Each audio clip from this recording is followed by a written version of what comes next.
Recentemente eu tive conversando com alguns jovens cristãos e também observando em alguns grupos de WhatsApp em que esses jovens se reúnem e percebi um grande desafio de viver uma vida devocional constante, uma vida devocional diária. Eles reconhecem a necessidade, reconhecem a importância, reconhecem a função do terceiro mandamento, santificarás o dia do descanso na vida de cada um deles, mas ainda assim o desafio de colocar isso em prática estava sendo muito grande. E aí eu conversei com vários desses jovens e nessa semana fiz também uma pequena pesquisa com esses jovens e dos 42 que responderam, uma pequena enquete que eu fiz, 41 colocaram que em algum momento já tiveram dificuldade com a sua vida devocional. Para ser mais específico, dos 42, 40 responderam que tem essa dificuldade constantemente. E a partir disso, resolvi vir aqui para conversar um pouquinho com você a respeito de boas práticas para mantermos a nossa vida devocional ativa. Eu sou o pastor Gustavo Bintin, seja muito bem-vindo a essa nossa reflexão e queremos falar sobre vida devocional, sobre os desafios, sobre boas práticas, sobre as possibilidades que temos de colocar essa vida devocional em prática e as recomendações bíblicas do nosso Senhor de como podemos viver a nossa vida dia a dia na fé. Conversando com esses jovens, fiz também uma pequena enquete sobre algumas possibilidades do que fazer diante dessa resposta positiva às dificuldades da vida devocional. Obtive 36 respostas, 36 respostas. E dessas 36, 14 foram de estou me sentindo frio espiritualmente, então algo mais atual, né? Não só um retrospecto do passado, mas algo que é atual, que está acontecendo agora. Quando a gente pensa em vida devocional, a gente reconhece muito claramente o princípio de oração, de meditação, reconhece a importância dos louvores nesse processo. Mas quando Lutero ele fala sobre oração e meditação, especialmente no contexto da formação de um teólogo, ele coloca um terceiro elemento que muitas vezes a gente negligencia ou quando ele aparece, a gente se sente incapaz, se sente fraco e se afasta dessa prática diária. Lutero vai falar a respeito da tentação como sendo uma parte fundamental do nosso crescimento espiritual. Claro que passar por isso não é fácil. É claro que o desafio ele é presente. Afinal, o diabo não quer que você se mantenha firme na palavra de Deus. O diabo não quer que você tenha uma vida constante de devoção e de intimidade com Deus.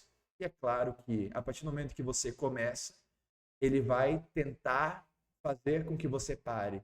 Ele vai tentar fazer com que você se afaste do caminho do Senhor. A tentação, ela é presente. Podemos lembrar, na primeira carta de Pedro, capítulo 1, que ele diz que, assim como o ouro, ele precisa passar pelo fogo para ser purificado, assim também a nossa fé, ela é aprovada e quando passamos pelas provações, ela se mostra fortalecida. Claro que passar pelas tentações nunca é um caminho simples, no sentido de ser tranquilo de passar por ele. É desafiador, mas nós temos refúgio, nós temos descanso, e é o próprio Deus quem promete, e quando Deus promete, ele com toda certeza, ele cumpre. O desafio, ele é real. A tentação, ela é presente. Lembrei há pouco sobre o que Lutero falava sobre oração, meditação e tentação. A tentação para o cristão, né, deve ser um momento em que o cristão mais uma vez volta para a oração e para a meditação da palavra do Senhor. Eu fiz alguns estudos bíblicos a respeito desses três temas. Eu vou deixar o link aqui no primeiro comentário fixado e você pode acessar. São 3 estudos de cerca de 40 minutos cada um. Cada uma dessas partes você pode se aprofundar lá. Aqui a gente vai falar de uma forma um pouquinho mais rápida, um pouquinho mais superficial sobre essas coisas. Quando perguntei aos jovens a respeito do que eles fizeram né? O que eles fazem quando acontece essa dificuldade, esse desafio, esse esfriamento na vida devocional. 18 responderam que oraram, 15 responderam que tentaram ainda mais ler a Bíblia, 8 responderam o louvor, 6 responderam que conversaram com o seu pastor. Então, 6 dos 36 colocaram essa opção. 11 conversaram com outro irmão na fé.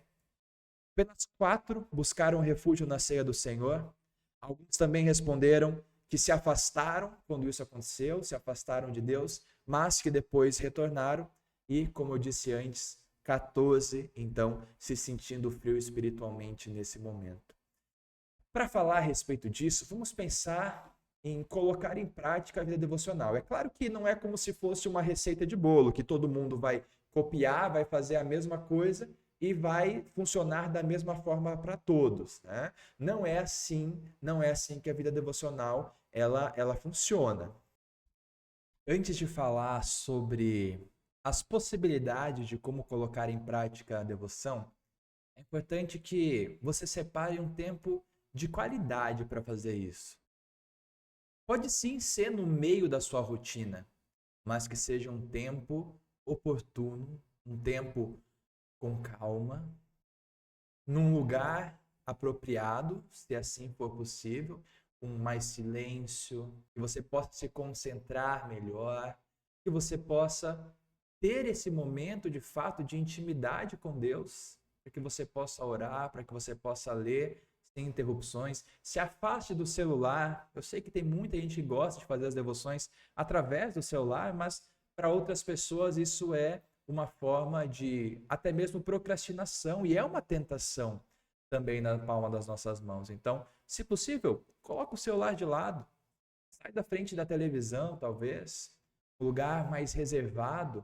Se for em família, então, que não seja um lugar reservado, pode ser a sala, mas celular de lado, no silencioso, nada atrapalhe esse momento de devoção, esse momento de intimidade com Deus. Ore, louve, lembrando também, né? Prestando atenção naquilo que está sendo cantado e louvado, se aquilo de fato é bíblico, se aquilo de fato é em conformidade com o que Deus ensina, né? Tomando esse cuidado, colocando esse momento de louvor também em prática, talvez com os seus dons, se não, ouvindo, meditando naquelas palavras e orando e lendo a Bíblia também. Vamos falar um pouquinho sobre algumas possibilidades de colocarmos em prática os nossos momentos devocionais. Vamos começar lembrando dos princípios: oração, meditação na palavra do Senhor, e podemos também colocar os louvores dentro da nossa caminhada devocional. Como que a gente vai desenvolver isso? Bom, a gente tem algumas opções litúrgicas e tradicionais, como por exemplo um culto doméstico. A gente tem a opção da ordem das matinas para ser feito pela manhã, da ordem das vésperas para ser feito ao entardecer, ao final do dia, e algumas outras opções também são possíveis. Vai funcionar para todo mundo? Para alguns sim, para outros não. Faz parte desse processo que você coloque em prática, né? Busque conhecer esses métodos. Vou conversar sobre alguns, claro que vão ter outros. Inclusive, vocês podem comentar aqui como é a forma que você faz o seu devocional, o que funcionou para você, mas entendendo que o princípio ele vai permanecer o mesmo. Não vai existir um momento devocional cristão sem leitura da palavra.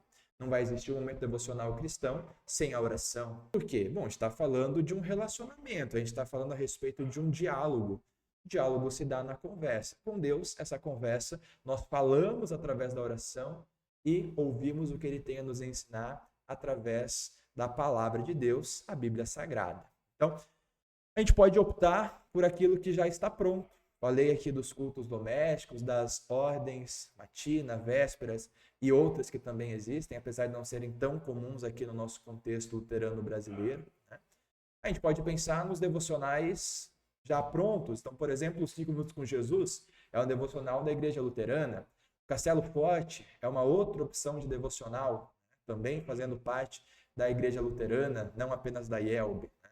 Então, são alguns devocionais que nós conhecemos, que trazem essa estrutura de leitura da palavra, meditação nessa palavra, então uma devoção já preparada e uma oração final. É um método que funciona para grande parte das pessoas. Mas vale a gente pensar o seguinte: 5 minutos com Jesus é uma proposta devocional que realmente leva cerca de 5 minutos, né? Então, a gente pode colocar mais tempo em prática isso na nossa vida, mas é um método eficiente, né? Funciona para grande parte das pessoas. Quando a gente pensa nessa leitura da Bíblia, nessa meditação, não é ler como eu pego, por exemplo, apesar que hoje em dia não é tão comum, né? Mas eu pego um jornal para fazer a leitura, como eu leio um e-mail, uma mensagem de WhatsApp, um livro qualquer de história, de ficção, romance, qualquer coisa. Não, a Bíblia é diferente. A Bíblia ela é a palavra de Deus. Sendo a palavra de Deus, não é um livro qualquer. E aquilo que a gente ali lê, escuta, compartilha, isso é uma palavra viva, é algo que age dentro da gente. A gente precisa dar tempo para isso acontecer. Lutero vai falar sobre ruminar a palavra, então não é só engoli-la, vamos dizer assim, mas de fato de mastigar, de ruminar, de dar esse tempo, esse processo de real meditação, né? A meditação cristã não é uma coisa mística em que você fecha os olhos e fica ali meditando parado. Não, é uma meditação de quem olha para aquilo que Deus está dizendo e reflete à luz do que Deus está dizendo a sua própria vida. Então, eu posso olhar para um texto bíblico e me perguntar o que Deus está me ensinando. Pelo que eu posso agradecer nesse texto aqui que eu estou lendo. Por exemplo, a gente pode olhar para o Salmo 23, que provavelmente todos vocês conhecem de cor, né? Senhor é o meu pastor, nada me faltará. O Salmo como um todo. O que eu posso agradecer a Deus que Ele está me revelando naquele trecho? Bom, posso render graças a Deus porque Ele cuida de mim. O que Deus está ensinando sobre mim, sobre o ser humano? Deus, Ele nos coloca como ovelhas. Se vocês conhecem uma ovelha, sabem que ela não tem nenhum método eficaz de defesa, ela não tem garras, ela não tem dentes afiados, ela não é forte, ela não é rápida. É um animal completamente dependente do seu pastor. Então, Deus ele está me ensinando também que eu dependo dele. Ele está se colocando como esse pastor que cuida, né? Temos promessas nesse salmo de repousar em pastos verdejantes, em águas tranquilas. Bom, é uma promessa, é algo que não é só do presente, mas de um futuro, do porvir. Claro que refletimos nisso a respeito da vida eterna. Então, eu posso ir pensando a respeito da palavra de Deus. O que Deus me ensina? Qual que é a lei? O que Deus está me exigindo aqui nesse texto? Qual que é o evangelho? O que Deus está me presenteando, me abençoando através desse texto? Então, é uma leitura orante, é uma leitura reflexiva. Bíblias de estudo podem ajudar nesse sentido, né? Eventualmente também pode ser que atrapalhe no momento de devoção. Vai depender muito da forma como você vai se colocar diante daquele ensinamento, né? A Bíblia de Estudos, ela geralmente vai trazer uma série de explicações. É importante também que você tenha o seu momento de reflexão. Com certeza, várias as formas que nós temos de colocar em prática a nossa vida devocional. Você pode pensar em planos de leitura. Existem planos em que você pode ler a Bíblia ao longo de 1 ano, ao longo de 2 anos, ao longo de 6 meses, ou foco no Novo Testamento, né? Para ler em 4 meses, lendo 3 a 4 capítulos por dia. A Bíblia inteira, 3 a 4 capítulos por dia, lemos ela ao longo de 1 ano. É importante a gente conhecer essas possibilidades, mas além de conhecê-las, colocá-las e pensar assim, eu sei disso, talvez você esteja pensando, né? Pastor Gustavo, eu reconheço a necessidade, eu reconheço que existem várias opções. Quando eu começo, eu paro. Quando eu começo, logo eu desisto, tenho dificuldade, tenho outras coisas como prioridades na minha vida, né? É importante que você tenha consciência de que a nossa vida espiritual, ela não se move numa curva linear ou numa reta crescente. Por quê? Porque nós ainda somos pecadores. Isso é um fato. A Bíblia nos ensina isso. Somos, ao mesmo tempo, justos e santos, salvos em Cristo, mas, enquanto neste mundo, ainda somos também completamente pecadores. E essa dinâmica, ela permanece nas nossas vidas. Como que a gente vai lidar com isso, né? da forma mais simples e prática possível, toda vez que você sente esse esfriamento, essa falta de vontade de estar em contato com Deus, é nesse momento que você deveria correr para os braços do Senhor. O desafio permanece. Talvez não tenha trazido tanta resposta assim, essa reflexão. Talvez você pense, pastor, tudo que você falou até agora, eu já sei. Uma das tentações, de certa forma, a principal das tentações, é de nós sempre buscarmos uma autossuficiência. E eu penso que quando eu estou fraco e a tentação vem e me traz essa fraqueza, eu penso que eu não consigo. Eu penso, não vai dar, desisto, me afasto, me esfrio. Mas se a gente lembrar na palavra de Deus, o apóstolo Paulo, ele nos ensina que é justamente na fraqueza que o poder de Deus manifesta a sua força. Não pense em colocar em prática a sua vida devocional quando você tiver resolvido. Não pense em colocar em prática a sua vida devocional quando tudo estiver bem. Comece. E aí você pode pensar assim, geralmente eu faço a minha devoção à noite. Então já tive o meu dia de estudo, o meu dia de trabalho, volto para casa e faço minha devoção, né? Algo que tem seu sentido. Mas aí você analisa a sua vida e percebe que tem vários dias que você chega em casa e quando você pensa em fazer, quando lembra de fazer, você se sente cansado, você se sente exausto pelo dia. A reflexão que a gente pode fazer é, será que eu devo deixar para o final do meu dia ou eu posso colocar esse momento no começo do meu dia? Essas reflexões a gente vai fazendo ao longo da nossa caminhada aqui nesse mundo. Talvez você comece, coloque em prática hoje, coloque em prática nessa semana e semana que vem se afaste de novo ou se sinta exausto, se sinta cansado. O que fazer nesse caso? É mais simples do que parece. Basta começar. Eu nem digo recomeçar. E aí nós podemos lembrar de quem nós somos, mas também lembrar de quem Deus é. E daquilo que Ele proporciona a nós como seus filhos. Ele nos oferece o perdão dos pecados. Falhamos várias vezes contra o terceiro mandamento. Não nos alegramos de maneira nenhuma. Pelo contrário, nos envergonhamos, nos entristecemos, nos arrependemos, ou seja, queremos mudar. Peça perdão a Deus. Peça a ajuda de Deus para buscar essa constância devocional, essa constância espiritual. Ele ouve as nossas orações. Ele ouve as suas orações. Peça a ajuda de Deus. Busque na palavra aquilo que Ele está ensinando. A palavra traz força. Deus também confere perdão dos pecados e fortalecimento da fé através da ceia do Senhor Jesus. Também não espere estar se sentindo forte o suficiente para ir até ela, mas na sua fraqueza, mas no seu arrependimento, busque o fortalecimento da fé na ceia do Senhor. Eu sei que esse vídeo não vai magicamente resolver todas as suas situações, todos os seus problemas. Talvez você coloque em prática, incentivado por essa nossa conversa, compartilhando do seu testemunho aqui nos comentários com outros irmãos em Cristo. E talvez daqui a alguns dias, mais uma vez, o afastamento. E aí, mais uma vez eu digo, comece. Arrependa-se e comece. Deus, Ele está de braços abertos para perdoar e para nos receber na palavra, no sacramento, no seu amor. Você não está sozinho. Você não está sozinho.